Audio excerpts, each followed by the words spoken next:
Apostar a lo diferente fue una constante en mi vida. Mirá que viví experiencias de realidad inmersiva y mixta. La sensación de profundidad, ¿viste? La ambientación, el nivel de detalle. ¿Sabes qué hacíamos con mi hermana? Mi hermana me decía, che, Tommy, esto es muy flashero. Cuando me acerco a vos, chocame los 5. Me quedo tranquila de que estoy acá. Cuando vos estás con esos cascos, tenés conciencia para no chocar al otro de la presencia, pero que tiene como una armonía estética con lo que estás viendo en la exhibición. Es muy mítico el Festival de Woodstock, porque ahí todo el mundo va a Woodstock. Yo te puedo asegurar que en esa época, fines de los 60, no había sonido para 500.000 personas en pedo. Lo que pasa es que había tanta droga y la gente comía barro y pensaba que estaba escuchando un grupo. O sea, fue una experiencia, sí, inmersiva también. Realidad virtual también, porque fue todo un virtualismo impresionante. Ahora, tecnología no.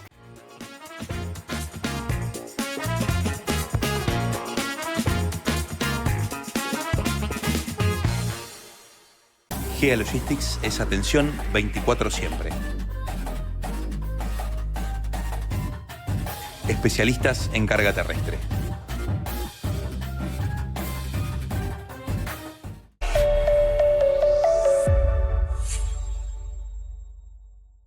Muy buenas tardes, bienvenidos a Emprendedores Argentinos. Mi nombre es Bárbara Cabo. Tenemos un episodio de lujo con invitados de lujo. Estamos todos muy ansiosos, pero antes, por supuesto, voy a presentar al equipo. La tengo a mi izquierda a Sol Ávila. Solcito. Hola, Bar. A Albano Piacenza. ¿Cómo están? Y de mi lado derecho a nuestro invitado, que lo van a ver en un ratito, pero antes al señor Tomás Chernov. ¿Cómo andas, Tommy? ¿Cómo andan, chicos? La verdad, Excelente. estamos ansiosos. ¿Vamos con la presentación del invitado? Por favor. Por favor, que queremos exprimirlo. Bueno, presten bien atención porque hoy nos visita uno de los productores y empresarios más influyentes del entretenimiento en toda América Latina. Con más de 5 décadas de trayectoria, fue pionero en la radio, en el management artístico y en la producción de espectáculos internacionales. Fundador de FM Rock and Pop, marcó una época y abrió el camino para que Buenos Aires se convirtiera en una plaza clave para las grandes giras mundiales. A lo largo de su carrera trajo al país artistas como Los Stones, U2, Madonna, AC/DC, Paul McCartney y Coldplay, además de impulsar musicales y representar a figuras como el gran Charly García y la gran Mercedes Sosa. En los últimos años sumó proyectos que combinan arte, tecnología y experiencias inmersivas, consolidando una trayectoria marcada por la reinvención y la visión global. Un referente absoluto del show business argentino. Lo recibimos con un muy fuerte aplauso al señor Daniel Greenbank. Como verás, estamos en modo Juan. Muchas gracias por la presentación. No, por favor, al contrario. Daniel, ¿quién eras? ¿Quién era Daniel Greenbank antes de ser Daniel Greenbank? Alguien más joven, seguro. Pero aparte de eso, siempre soy y seré alguien que se dedicó a algo que le gusta. Y el entretenimiento, en un primer momento, con una gran preponderancia de la música, por haber sido DJ, por haber sido manager de artistas, posteriormente, y productor de artistas musicales, fue como una cuestión de comienzos, digamos, ¿no? Y después se fue expandiendo con diversas cuestiones, pero cuando digo se fue expandiendo, también en el medio, ¿me acerco? Sí. Cuando se fue expandiendo, también fue con un crecimiento de ser manager local a productor internacional, después de tener mi propia discográfica, mi propia editorial de música, el devenir de haber tenido una radio que inicialmente fue concebida totalmente de manera musical y después tuvo grandes comunicadores como Rock and Pop, después tuve,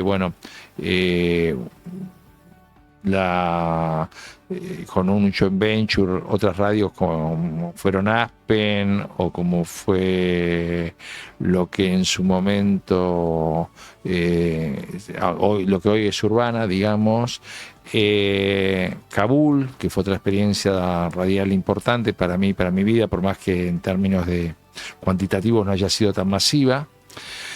Pero la curaduría musical de Kabul era espectacular, Diego. Yo me siento muy orgulloso Sí, de Kabul sí. y aparte fue muy pensada desde era como esos restaurantes que tiene la cocina más grande que la parte de las mesas, la discoteca era más grande, Tal tomando cual. en cuenta que estamos en épocas donde se usaba CD, donde no era tanto disparar los temas de la computadora y donde la musicalización era muy artesanal. Entonces, yo siempre digo que es muy fácil, y más ahora, que vienen las playlists, que tenés todas las plataformas, pasar buena música. El tema de seleccionar buena música es una cuestión como de combinar sabores, de combinar colores, de combinar estados de ánimo, y eso es lo difícil, y ahí entra lo que el algoritmo no lo puede dar, que es jugar con la novedad, con el clásico, con el hit del momento, y eso requiere quizás la sapiencia de un rol que yo reivindico mucho, que es el de musicalizador de radios. ¿Existe todavía ese rol, ese musicalizador? Ha sido muy deteriorado porque también está pasando, y esto es un fenómeno, que cada vez más las radios, al ser streaming, tienen más dificultades en estos momentos. Yo creo que eso va a cambiar y que va a haber una innovación al respecto de pasar música. Porque... O sea, ¿qué mostramos cuando hay música? ¿Eh? ¿Qué mostramos cuando hay música en un stream? Claro, Es que ¿qué yo imagen creo- le suma? Es verdad eso. Es sí. que yo creo, esto es una cuestión que para mí es un desafío y de exploración, que el streaming va a derivar así como en algún momento en las fiestas apareció la figura del VJ, no del DJ, del VJ. Ujú. Yo creo que va a aparecer eso en las imágenes de los streaming, plus la incorporación de elementos que proporciona la inteligencia artificial. Entonces, creo que la innovación tecnológica que va a haber en los streaming, yo creo que estamos en un momento incipiente de los streaming. Yo creo que sin lugar a duda, porque la incorporación musical en general, salvo algunos que tienen algunos buenos estudios, son versiones unplugged de gente que va a presentar, y creo que pierde la gracia porque el unplugged, que en un momento en Hubo un MTV, boom, sí, un los boom, 90. pero le- Era espectacular, ¿eh? pero extraordinario la Extraordinario. época de MTV, que Sí, se sí, reivindicaba, MTV Unplugged. pero que era la versión acústica de éxitos existentes. Cuando vos de entrada entrás con una versión unplugged, le estás dando el hándicap de no presentar el tema como lo concebiste y cómo se compuso y cómo se grabó. Tengas algo único. Entonces, el Unplugged mataba porque vos escuchabas una versión acústica de un tema que Sí, de un hit, conocías en algo otra ya estaba. versión, con instrumentación. Creo que ahora cuando de entrada vas, salvo en aquellos casos donde van con pista, estás dando una presentación de la música abreviada, porque en general muchos artistas emergentes no tienen la posibilidad de ir con full banda a presentar lo que subieron a las Sí, plataformas. técnicamente, pero te interrumpo porque estás yendo hacia un lugar y por lo menos yo no terminé de divisarlo. Y es esto que decías de que va a haber una figura similar o algo novedoso respecto a lo que era el VJ en su momento con inteligencia artificial. ¿Cómo lo puedes escribir un poquito más? Y eso? porque yo creo que la inteligencia artificial, que estamos en los comienzos también, va a dar un plus a todo lo que es el VJ en cuanto a la generación de imágenes. De hecho, por ejemplo, yo estoy trabajando hoy con una exhibición de Artmaster en La Rural, que es sobre el Museo del Prado y que tiene mucha tecnología como realidad virtual aumentada, como 3D, 360, interactiva, pero que tiene un guión, y ese guión lo instrumenta o lo lleva adelante un personaje portero, sereno, un un sereno sereno. que se retira y se jubila, ¿no? Entonces, ese sereno y toda esa interacción con los cuadros está alimentada por inteligencia artificial. Va actualizando Por eso su... no nos chocamos con la gente. También por eso, Porque tenés el por avatar. eso también, cuando vos estás con esos cascos que no ves a quién estás al lado, pero sí te aparecen como un avatar, Sí, claro. que es una estatua, o en lo que vamos a estrenar ahora de Egipto, como un egipcio. O sea, vos tenés conciencia, para no checar al otro, de la presencia, pero que tiene como una armonía estética con lo que estás viendo en la exhibición. Quiero aprovechar eso. porque Me gustaría que después de hablar del Museo del Prado volvamos con el tema anterior, porque creo que hay mucha tela para cortar y es muy interesante el tema. Pero ahora que estamos hablando de la experiencia Museo del Prado, ¡qué delirio! Mirá que viví experiencias de realidad inmersiva y mixta y la sensación de profundidad, ¿viste? La ambientación, el nivel de detalle, la sensación De de realismo. realismo. Yo me apoyaba en la baranda y digo, no Sí. soy mi abuela, ¿viste? Todo el tiempo me apoyaba en la baranda, ¿viste? Sí, te da el hándicap de tener concepción de tus manos. Eso es lo único bueno, porque también eso es lo que te permite interactuar y jugar. Te podés tener una lupa, podés tener una antorcha que ilumina, una lupa que amplifica, una mano que abre armarios, que pone un disco, que da páginas. ¿Sabes qué hacíamos con mi hermana? Mi hermana me decía, che, Tommy, esto es muy flashero, me da un poco de, no sé, no quiero decir vértigo porque suena algo negativo, vértigo no le daba, me decía, estoy flasheando. Una Entonces me adrenalina, decía, una adrenalina. Tommy, por favor, cuando me acerco a vos, chocame los 5. Me quedo tranquila de que estoy acá. No, pero vértigo es correcto, yo lo veo. Pero no que como un vértigo negativo, no, vértigo como una experiencia, porque en realidad caminás por senderos y sentís que estás en precipicios.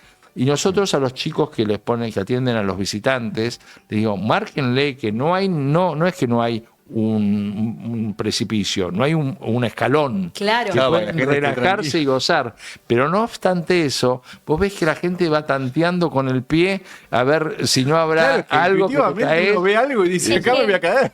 Y para mí que tengo como la suerte de verlo de afuera, es muy gracioso, ahí estamos viendo, poder ver de afuera lo que me doy cuenta dónde están pasando, si están bailando, si porque están Che, en la perdón, parte jardinericia, está todo subiendo lo el que ascensor. muestren en la pantalla no tiene nada que ver con la sensación de estar ahí adentro. Es O sea, que- todo esto que vean acá, de una, divertido, pero nada que ver cuando estás con el casco Esta es puesto y hermosa. estás ahí. Es una Es hermoso. experiencia que es muy difícil. Yo hice 1000 notas y la verdad que tuve frustración siempre porque me sentí que me quedaba corto con lo que estaba explicando y como bien vos decís, es algo que se debe experimentar. Totalmente. Y el éxito hace que afortunadamente que íbamos a terminar el próximo 8 de... Extendemos. Porque lo empecé a recomendar a la gente. Extendemos hasta fin de febrero y va a convivir con otra que estrenamos el 17 de diciembre, que es sobre Egipto. Contanos un poco de eso que nos resulta muy interesante. Egipto, esta es una productora que ahora estamos viendo, Sí. francesa. Se está exhibiendo en estos momentos en París, a diferencia de esto que no se había dado en ningún lado, se exhibió ya. Y está basado en que subís a la pirámide de Keops, que es o Giza, que es la más alta de Egipto.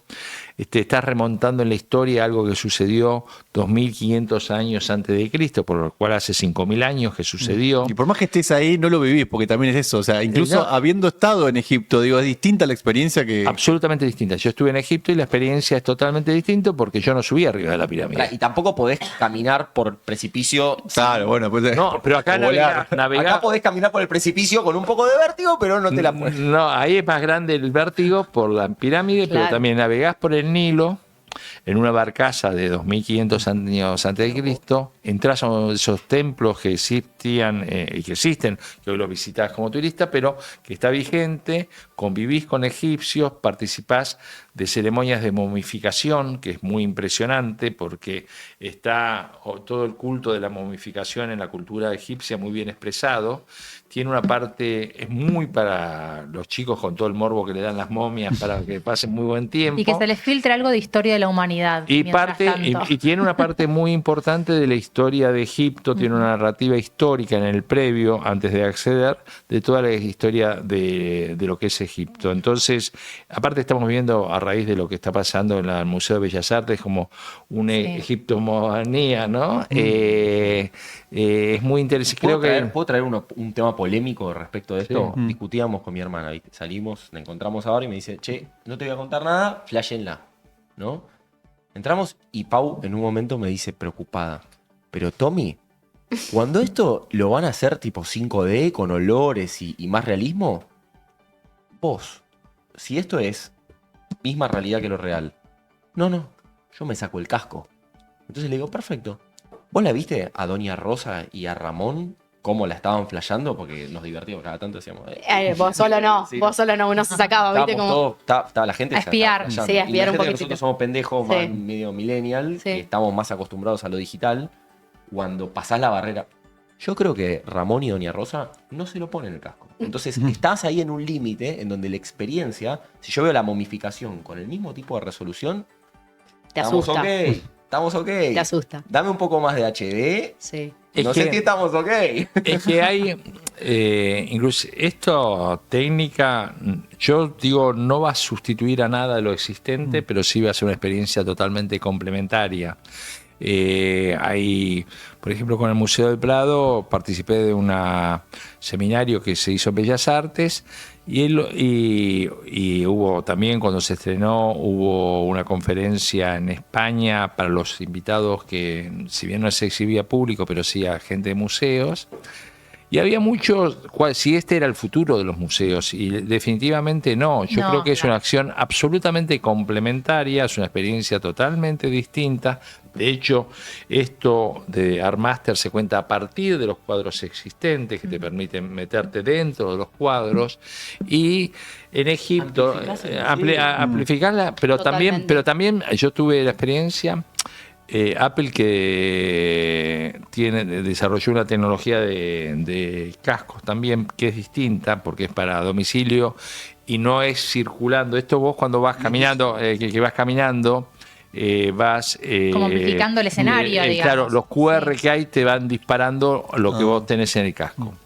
En lo de Apple yo vi, por ejemplo, un concierto de Metallica, donde si yo quería estaba en la última fila del estadio, si quería estaba en la vallado adelante, si quería estaba al lado del Me muero. guitarrista, y haciendo así, tácate, tácate. Si quería tener una vista aérea del escenario. Pero espera, eso no Y va a vos ser... tenés recitales encima, Dani, como Eso para es verdad. comparar. A ver, Algo vio. Es otra Algo experiencia. conoce. Es otra experiencia. No sustituye, son. No, claro. Es como, viste que también da otra posibilidad de acceso. Hoy, viste que también hay una tendencia de que haya recitales que se llevan al cine.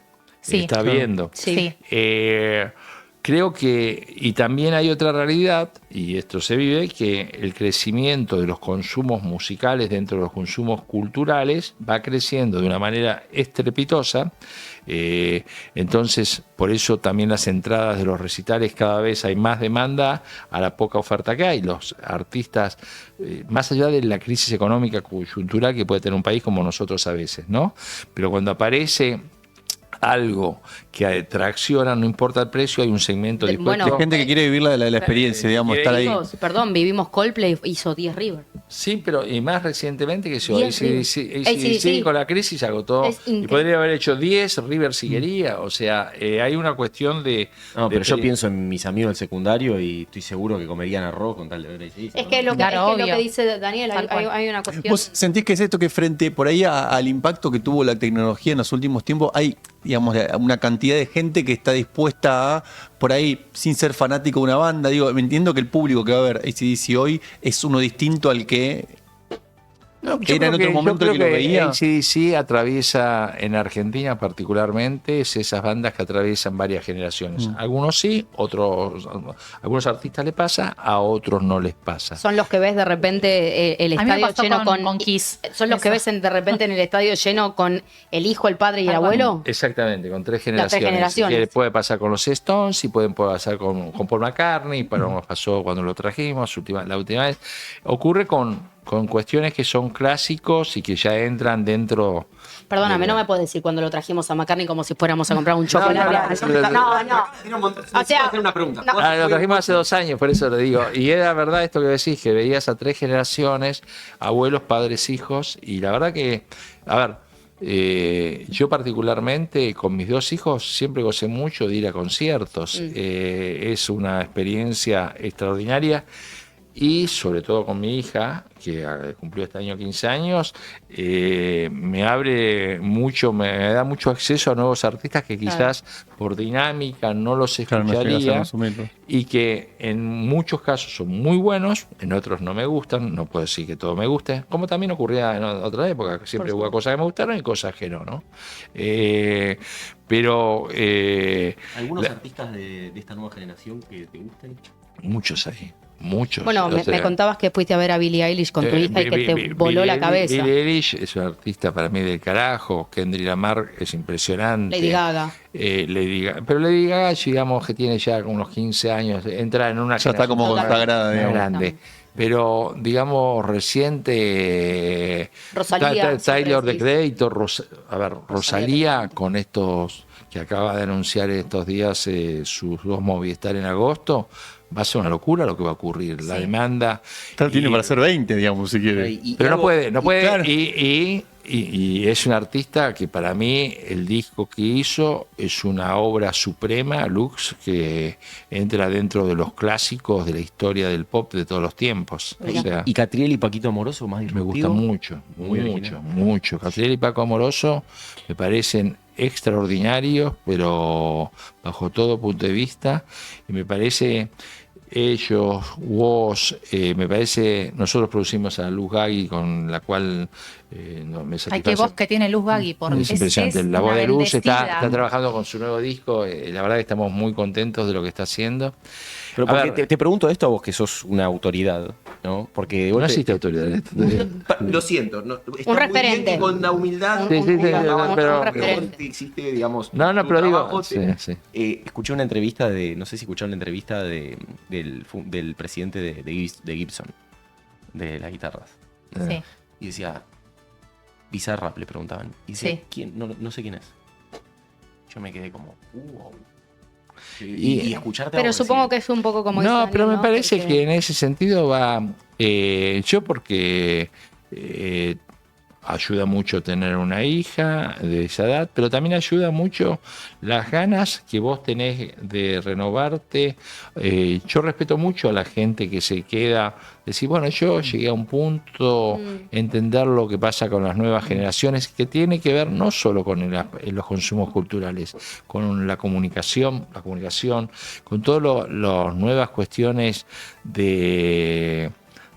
fundamentalmente de las redes, donde, y acá sí, te digo, TikTok es una red que a mí no me gusta, no comulgo. Sí, de hecho, Pero lo Tengo- experimentaste y una cosa que le escapás por una cuestión, esto que se habla, que es una cosa medio adictiva en el no funcionamiento. es mi código de comunicación, lo que no quiere decir que en mi empresa no haya gente especialista en Obvio, sí. TikTok. Exactamente. Porque yo no podría tratar de tener una empresa vigente en el mundo cultural, digo, eso si no tuviera gente que comunicase a través de TikTok de manera apropiada, y cada plataforma tiene su lenguaje. Sí, tal cual. De hecho, decís, en una entrevista decías, la única constante en el entretenimiento y en los medios de comunicación es la dinámica de cambio. Cada vez que los cambios, digo, son más a corto plazo. Eso sí. Ahora, y volviendo un poco también a esto que decía Tomás con el tema de Bizarrap y de Gibson. Finalizando la época de los 90, veíamos un Charly García, no sé si enojado, pero sí como muy decidido en decir que no veníamos escuchando música, que veníamos escuchando basura, y que eso hacía que el aire vibrara mal y que debería, que tenía que haber, ¿no?, como una ley que protegiera a la música. Y quiero saber hoy, en 2025, ¿qué pensás al respecto? Porque es verdad que hay muchos artistas emergentes muy buenos, pero también escuchamos cosas que decís, mamá mía, que Dios nos ayude. buenísima la pregunta. Coincido Buenísima. plenamente, ¿No? pero con la salvedad, y esto es real, que en la década del 60, que por ejemplo yo creo que fue una de las generaciones más virtuosas en rock, la respuesta del Britpop, los americanos tuvieron un grupo que se llama The Monkees, que era un grupo totalmente que no grababan, que eran solo una imagen y que no tenía músicos reales, y fueron importantísimos. Tenían otro grupo que se llamaba The Archies, también un grupo que no existía inteligencia artificial, pero que era un cómics, que era un grupo musical. Tuvimos en los 80, otra época que yo la rescato muchísimo, a los Milli Vanilli, o muchísimas, o sea, todas las épocas se Pienso consumieron, en cosas de Gorillaz buena también. calidad y cosas que fueron muy malas. Hoy es verdad que en la velocidad de las redes, todo es más efímero y más rápido. Es más rápido el ascenso de determinados artistas, pero también, por eso hay que medir un poco la perdurabilidad, no el ascenso inmediato. Pero yo creo que en todas las épocas hubo buenas y malas cosas. Hoy quizás, vuelvo a repetir, por cómo son las redes, es más fácil acceder a una divulgación internacional, pero también es más fácil caerse rápidamente. Claro, ¿Cómo? y en ese sentido, perdón, Albi, porque quería hacerte, no sé, reflexionar un poco esto con vos, de que ya muy pocos artistas producen discos íntegramente y se publican en las plataformas. Digo, Rosalía es una de ellas que ha publicado discos. Pero después hay otros artistas que simplemente van hacia el single, ¿no? Y se posiciona el tema musical aislado para que la peguen en redes sociales y eso sirva como trampolín para eventualmente grabar un disco. Es que eso, a ver, para que te des una idea, Spotify sube entre 80 y 100 mil temas diarios en el mundo. Hoy acceder a subir genera nuevos desafíos, es más fácil acceder, es más difícil tomar notoriedad. Las discográficas han perdido totalmente fuerza. Hoy los nuevos dueños de la difusión son los dueños de las plataformas. Y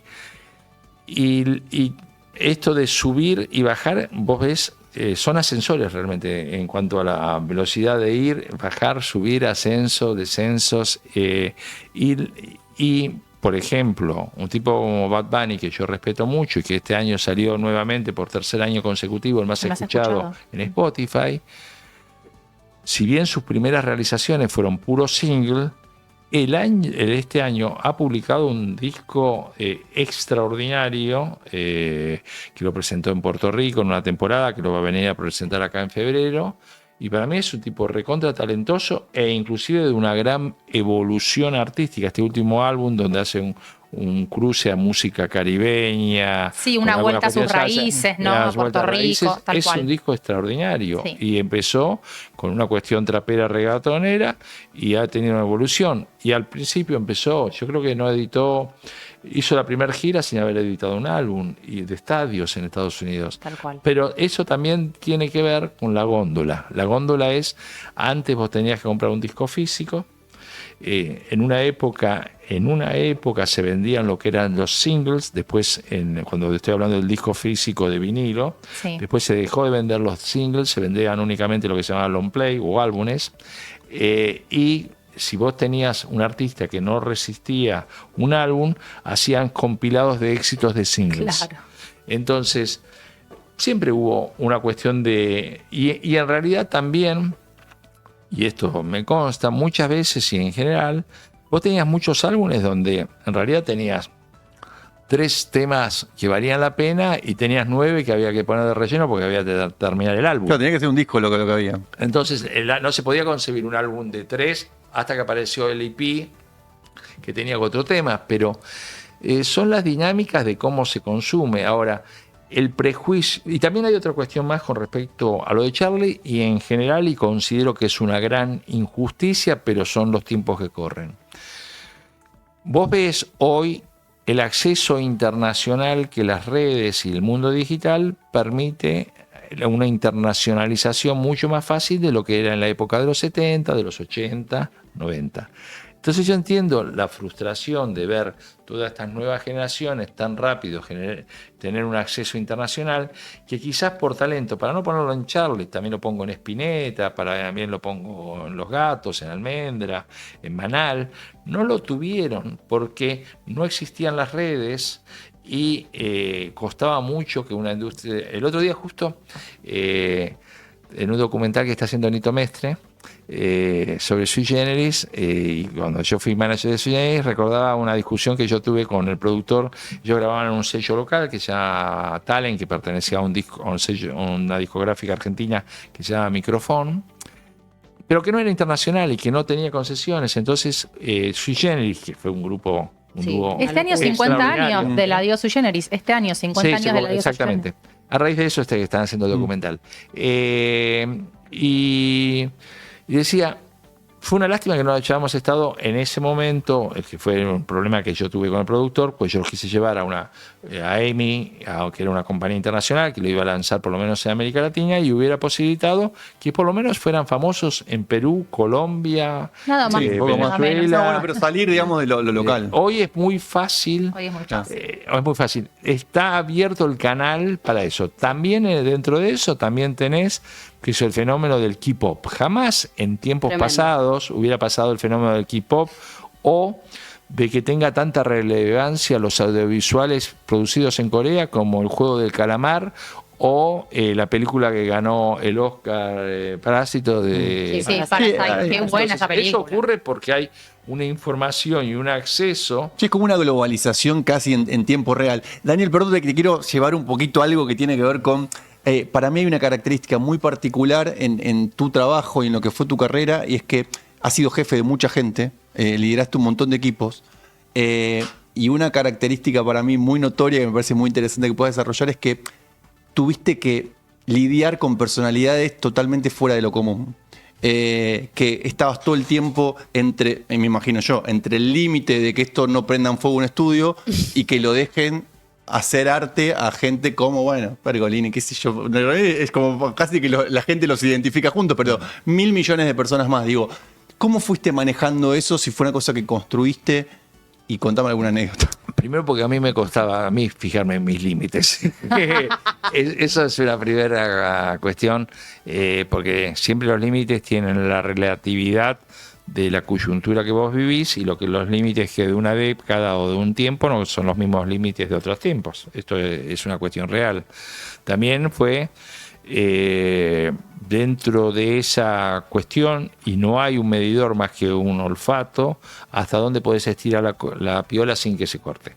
Entonces, apostar a lo diferente fue una constante en mi vida, sigue siendo una constante en mi vida. Por ejemplo, toda esta cuestión de meterme en exhibiciones fue una cuestión de renovación dentro de la empresa, pero también estaba un poco el límite mientras lo podía controlar. De hecho, todo le queda el sabor de lo glorioso que fue Rock and Pop, pero en un momento yo tuve que levantar la programación de Rock and Pop porque ya sentía que no podía controlar los límites y las multas de lo que hoy es ENACOM, en esa época el CONFER, hacían inviable la gestión. Entonces, los límites tienen una relatividad en ese sentido. No creo que sí, y también varía, pero el buen gusto no. Yo creo que el buen gusto es distinto que los límites en general. También no podemos desconocer la hipocresía de los límites en determinados momentos o en determinadas sociedades. Esto es otra realidad.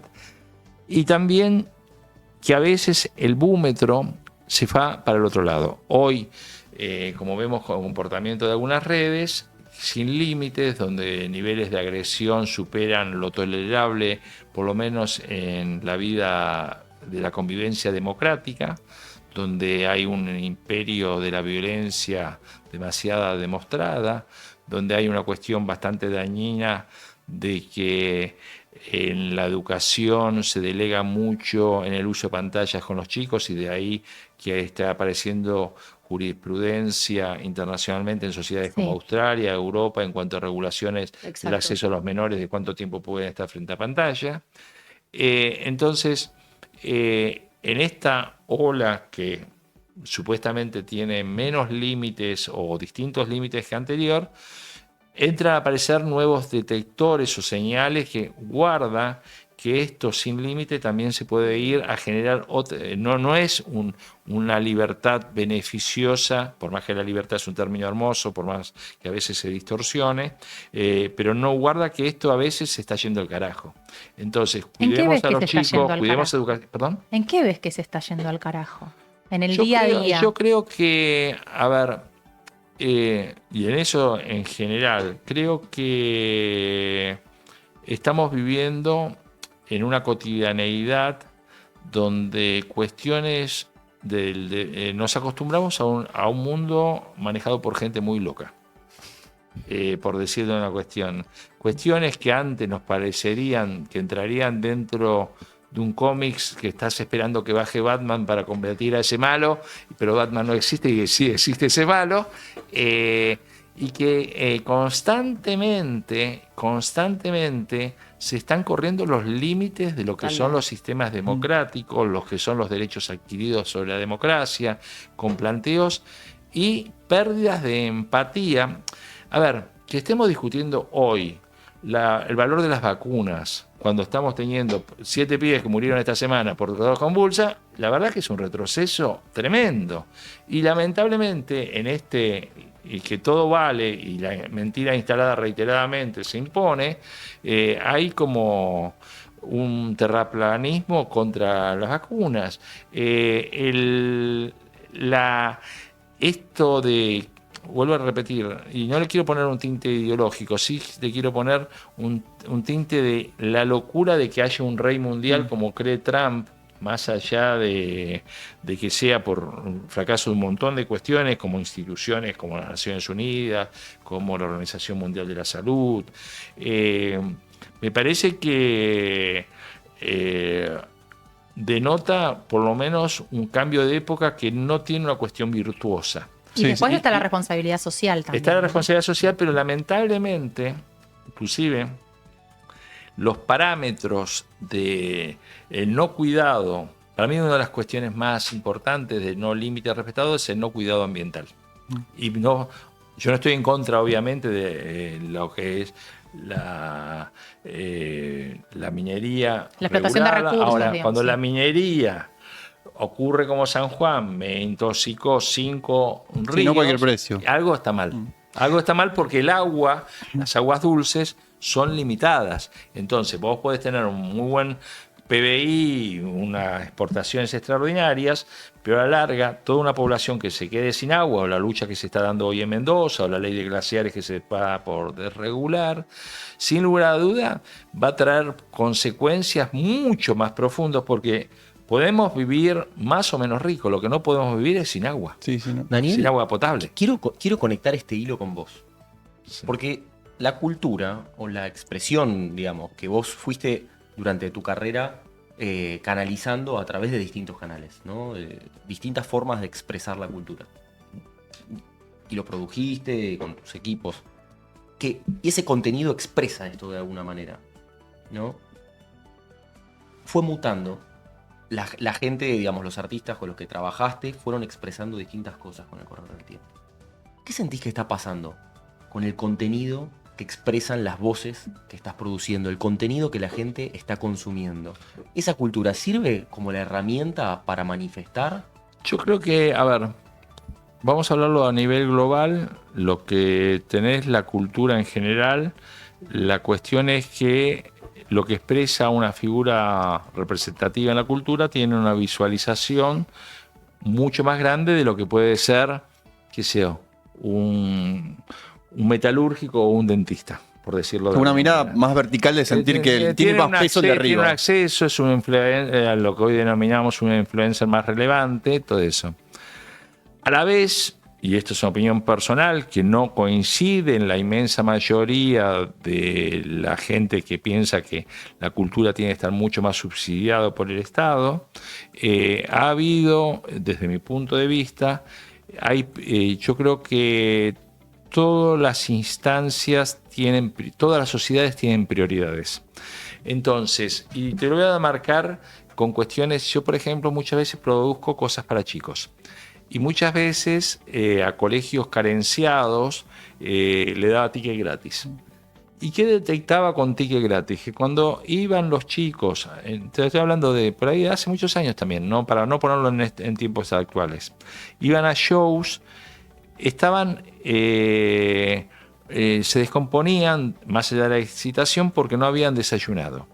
Entonces, una de las cuestiones que era fundamental que aprendimos era que teníamos que darle un alfajor y una chocolatada, una leche, porque es imposible poder disfrutar de un espectáculo si no estás bien alimentado. O sea que para vos, digo, es muy importante primero atender lo urgente como para poder después, en todo caso, poner dinero, digo, ocupar el tiempo. Me resulta obsceno estar demandando subsidios para audiovisuales mientras tengamos el problema que tenemos con los jubilados, con el Garrahan, con cuestiones con la educación pública, con la salud pública, con prioridades. Y lamentablemente, mira, a mí me pasó una anécdota con Silvio Rodríguez, compositor extraordinario, Sí, claro. cubano, muy aliado a la Revolución Cubana.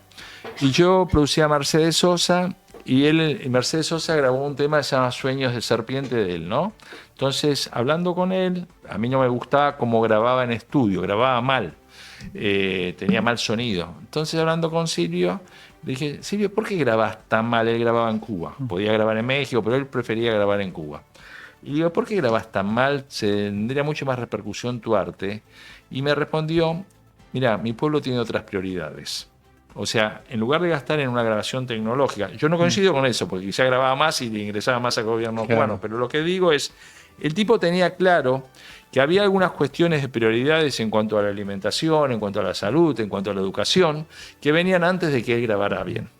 Entonces, a mí me parece que en esta instancia la cultura no puede perder el rol de difusión, de divulgación, de imposición de ideas, y ideas nobles, pero a la vez también hay un factor reactivo que hubo en otras épocas, porque a mí, ya que mencioné a Mercedes Sosa, cuando me cancelaban shows de Mercedes Sosa en la época previa a la dictadura y durante la Antes del dictadura, exilio de tenía ella. amenaza de bomba, y tenía Claro. bombas. Hoy no ocurre eso. Hoy cuando insultado y descalifico absolutamente el hecho de el insultar por redes de un presidente a un artista. Lo descalifico absolutamente. Ahora a la vez te hace un marketing gratis que no hay manera. Te llena estadios.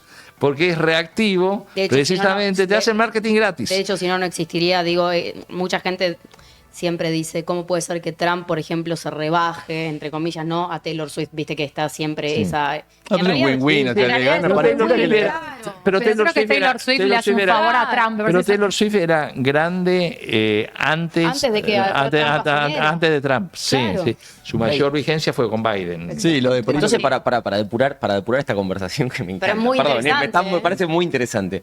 Entonces, ¿cuál, para sacarte un poco más de valor, Daniel, Sí, perdón, sí. en esta herramienta de la cultura como justicia social, ¿hay algún artista o hito o tema o algo que nos quieras traer que te haya gustado mucho, que quieras compartir como este elemento de justicia social?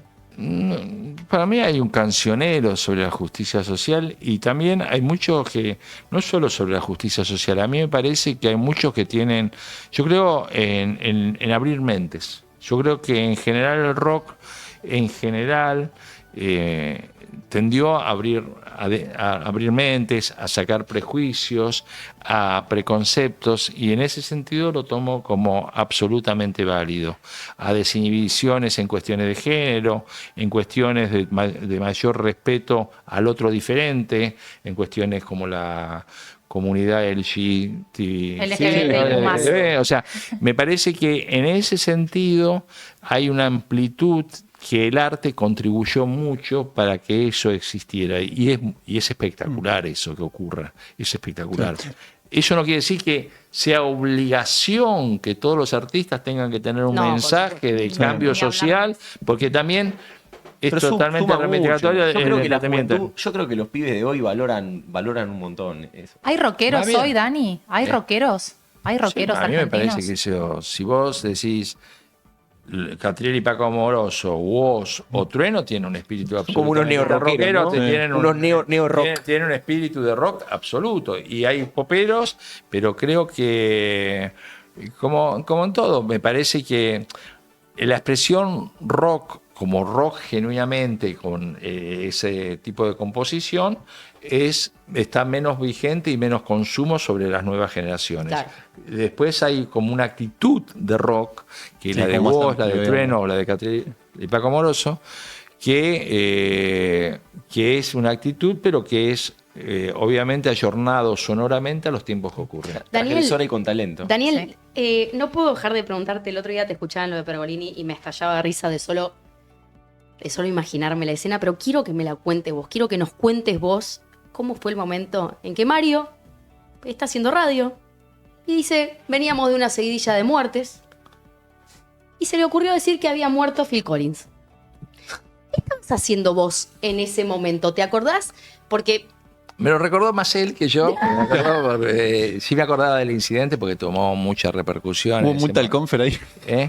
Hubo No, multa. pero, a ver, pero me lo recordó porque es... ¿qué le pasaba a Mario en ese momento en la cabeza que hizo eso? Me parece que era parte de la transgresión que él tenía y el jugar con este tipo de información en momentos, esta es otra de las grandes ventajas que tienen las redes hoy, que si eso lo hubiera hecho hoy, uno inmediatamente hubiera ido a un blog de noticias y estaban hubiera dicho, empezando ¿qué está las diciendo? Hace poquito Fue hizo como una el momento de similar. la fake news, ¿no? Chequeá. Fue como un momento del... Hizo una podía Pergolini tener con otras Messi. características. No existía el ¿no? término fake news en esa época. No existía, pero bueno, sí- pero gracias a esos hitos, ¿no? Empezó a determinarse. Es que antes, cuando se hablaba del rol, te decía que una tapa de Clarín, una tapa de Nación volteaba a cualquier gobierno, una primera plana.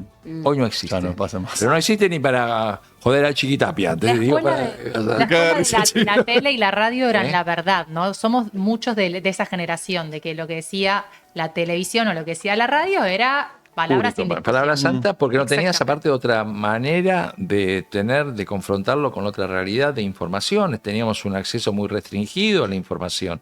Entonces, formar corrientes de opinión o instalar cuestiones era más fácil, y por el otro lado existía la psicología del rumor, pero que era mucho. Pero se te ve un hombre tranquilo. ¿Cómo fue ese momento, digo, donde... No, soy tranquilo, pero tengo, obviamente, y supongo yo ¿Qué dijiste que... a Mario? Es que te complica. A ver, no es tanto lo que. Lo habrá puteado. No tenga menor duda. Aparte, él me lo dijo que lo puteé. Yo no lo recordaba tanto, pero te digo. Todo el quilombo que viene con el correlato posterior de que tenés que levantar. Estamos hablando de tiempos de teléfono fijo. Claro. Donde me estallaba el teléfono de la oficina, del sello grabador, de lo que contó Mario de la Duraba una dijo, semana el episodio, que era una cosa entonces, chiquita así. Y agregado, que esa es una repercusión, es que yo trabajaba con Phil Collins. O sea, Se me cayó la cuenta. Cuando vino Phil Collins la primera vez en la Argentina, que fue en el año 90, Argentina, 93, sí fue no, fue en el mismo año que los Stones, en el 95. Hicimos Chile, Argentina y Brasil. No, había sido anterior, lo comentamos, porque fue anterior lo de Mario debe haber sido 80 y algo. ¿Y lo hablaste con Phil Collins? Lo Que no comentamos, sé. pero como algo anecdótico. ¿Cómo fue esa conversación? Por favor, te lo pido. pero fue así como algo informal, porque tuvo cierta repercusión tuvo cierta repercusión internacional lo que había acontecido en Argentina, con el delay de cómo era el servicio informativo de esa época. Obviamente hoy se lo hubiera dicho, lo hubiera subido a las redes y los fans de Collins se hubieran arrobado directamente a Collins. Y Sacaba la una foto oficina del de diario. Collins se hubiera respondido en forma inmediata. Pero se lo tomó a gracia Phil Collins en ese No, después, momento. obviamente, de pasado la calentura en un primer momento, fue gracioso porque aparte tuvo una relevancia, la verdad que marcó como una fortaleza de lo que significaba la radio y él como comunicador muy importante. O sea, ¿Revivió? No pensaste en ¿Revivió echarlo. el tipo? ¿eh? No pensaste en echarlo. No, para nada. O sea, entraba dentro de cuestiones que vos me preguntabas de cómo manejaba esto. Claro. Y bueno, de una cotidianeidad donde te ibas a acostumbrar a todas estas cuestiones y tampoco le hizo tanto daño a Phil Collins. Claro, porque terminó se teniendo enfermó, por eso. se enfermó, Pará, ni- ¿hubo alguna en la que ni tuviste- el hijo de Phil Collins escuchaba la rock and pop que se alarmó que el papá había muerto. ¿Tuviste alguna cerca que decir, che, si no lo he hecho acá? ¿Con él o alguno de estos personajes que tienen tanto peso, que toda la gente sabe quiénes son mega figuras mundiales? Digo, estoy pensando esto que por ahí hay una anécdota, viste, que no sé, que en algún momento alguien pidió un elefante blanco, quiero ir a bailar. O sea, esas cosas que pedían las mega figuras, Pero- que eras la cara de eso. Pero, un chisme, te estás pidiendo un a ver, con los artistas internacionales, y si me fue bien, es porque supe decir sí y no antes. Si vos me pedías, ok, quiero un elefante blanco en el camarín, es complicado que entre, La verdad, no comulgo, por más que estuve en un momento en zoológico, comulgo mucho con el cuidado de los animales. No, te digo que no lo podés hacer. Entonces, después ahora, yo no voy si no me pones un elefante blanco en el camarín y bueno, no vengas. Y Dani, ¿cuáles son esas diferencias que encontrás en los artistas nacionales y los internacionales? ¿Qué puntos en común y qué puntos diferentes, ¿no? Pero lo que pasa es que no puedes unificar artistas internacionales y artistas, porque a veces vos encontrás algunos artistas nacionales que tienen pretensiones más exóticas que artistas internacionales. Me parece que... Sí, pero no hablaba justamente de esas diferencias de pedidos, sino como, no sé, de shows, de comportamientos, de estilos, hay una cuestión de piel, pero lo que pasa es que hay público. hay una cuestión que comprendes, que en general las giras internacionales hace que ese artista salga de gira y esté por ahí 4 meses fuera de su casa. Entonces, al estar fuera de 4 meses fuera de su casa y tener que ir 4 veces al estadio, y en el estadio se da puerta y se tiene que aguantar 5 horas porque probó sonido anteriormente a que entre la gente, es lógico que tenga otras exigencias de las que vos podés verlas como exóticas, pero que si todos los días le pones sanguchito de miga y una cerveza, el tipo va a engordar como loco y va a tener un problema de alimentación. Entonces es lógico que te vayan a pedir determinado tipo de catering que es distinto del que vive acá y que seguramente no debe ser el mismo que piden cuando están en sus países mismo. Entonces la concepción de estar de gira genera otras demandas. ¿Estás de acuerdo con el artista que hoy no sale de gira? Bueno, Rosalía el otro día hablaba un poquitito de eso, que hoy no lo consideraba como algo de repente necesario. Miley Cyrus hace poquito también había dicho, mira, no salgo de gira, y que ojalá que los fans me entiendan también, porque la realidad es que la gira tampoco es para todos, en el sentido de que es mucho desgaste. Mucho de verdad, y mentalmente, hoy se habla mucho también de esa salud mental, ¿no? Primero respeto las decisiones personales por sobre todas las cosas, y me parece que cada uno puede hacer lo que tenga ganas, pero si me remonto a la década del 60, que uno tiende a idealizar, y los Beatles dejaron de hacer show porque tecnológicamente el griterío de la histeria del público superaba a la potencia de sonido que podía haber en esa época. Es más, es muy mítico el Festival de Woodstock, porque ahí todo el mundo va a Woodstock. Yo te puedo asegurar que en esa época, fines de los 60, no había sonido para 500.000 personas en pedo. Lo que pasa es que había tanta droga y tan grosso que la gente comía barro y pensaba que estaba escuchando un grupo. O sea, no había para poder. Fue una experiencia, sí, inmersiva también.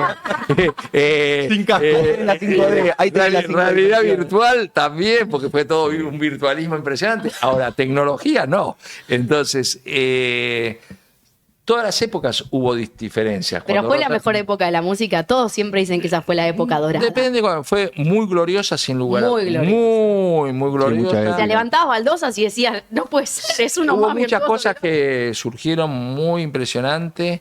Hubo muchos cambios culturales. A ver, estar planteando hoy que la minifalda fue un cambio cultural, decir, y antes que vinieron los dinosaurios, ¿qué pasaba? Te cruzabas con T-Rex por la calle. La verdad que fue un cambio fuerte en lo cultural, donde se unieron un montón de factores, como el Mayo francés, Andy Warhol, mismo en el mundo comunista, la revolución cultural de Mao. O sea, fue los 60 en muchos sentidos fue muy fuerte.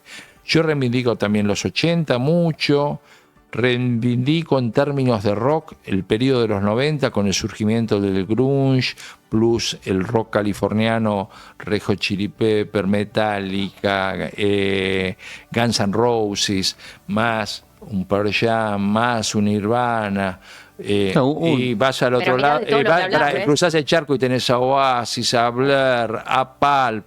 O sea, guarda que los 90 fueron gloriosos, 80 fueron gloriosos. Me parece que todas las décadas, sí es verdad que uno tiende a idealizar más algunas cosas que ocurrieron en los 60. Fue muy gloriosa bajo como nacimiento por ahí el rock. Y también había, yo creo que siempre hay como coyunturas sociales que ayudan a la creatividad. Yo creo que el estigma de la guerra de Vietnam, por ejemplo, fue un elemento muy detonador de un movimiento contracultural que fue el hipismo en esa época y que generó una cuestión artística muy fuerte y potente. Claro. Daniel, recién estábamos hablando, perdón, de los músicos y de tocar en vivo. Siempre se habla de la fantasía de los músicos, digamos, si realmente es que necesitan tocar en vivo para saber sobrevivir materialmente, pues es un trabajo en sí. Digo, después hay muchos consagrados que por ahí no sé si lo hacen por una cuestión de ego, de querer ver a la gente ahí, pero digo, hoy un músico necesita, con el cambio tecnológico, que en un momento pasó que necesitaban tocar en vivo porque no se vendían más discos y ya no entraba plata de ese lugar y muchos tuvieron que salir a tocar para básicamente sustentarse. Hoy, a ver, hay gente que no necesita, recién mencioné a Paul McCartney, obviamente Paul McCartney no necesita salir a tocar en vivo. También hay muchos grupos o artistas nuevos que necesitan dar soporte, alimentar sus discos, sus streamings, sus consumos. Hoy estás hablando, qué sé yo, la semana pasada Billie Eilish se convirtió en la primera artista de tener 10 temas que superaron los 2 billones de escuchas en Spotify. Un delirio. Es una locura. Un delirio. Es una locura. Ahora, eso obviamente genera una demanda impresionante. Ahora, aún así, ella siente que tiene que hacer por ahora shows de arena. Hizo un show de arena extraordinario. Entonces, y no bastardió. Rosalía es un ejemplo, la gira que está planteando ahora es una gira de arena. Ahora, si Rosalía tenía ganas de llenar estadios, llenaba absolutamente estadios, pero se planteó un show de arenas que responde a la propuesta artística de lo que es el disco. Entonces me parece que hay una consecuencia de, no hay un parámetro. A ver, una de las buenas cuestiones que tiene en general la industria de entretenimiento es que no hay una regla fija de un deber ser. Me parece que es respetable y me parece que tampoco en las carreras hay una cuestión lineal que si haces A, B, C vas a tener la consecuencia del éxito o de lo que estás buscando.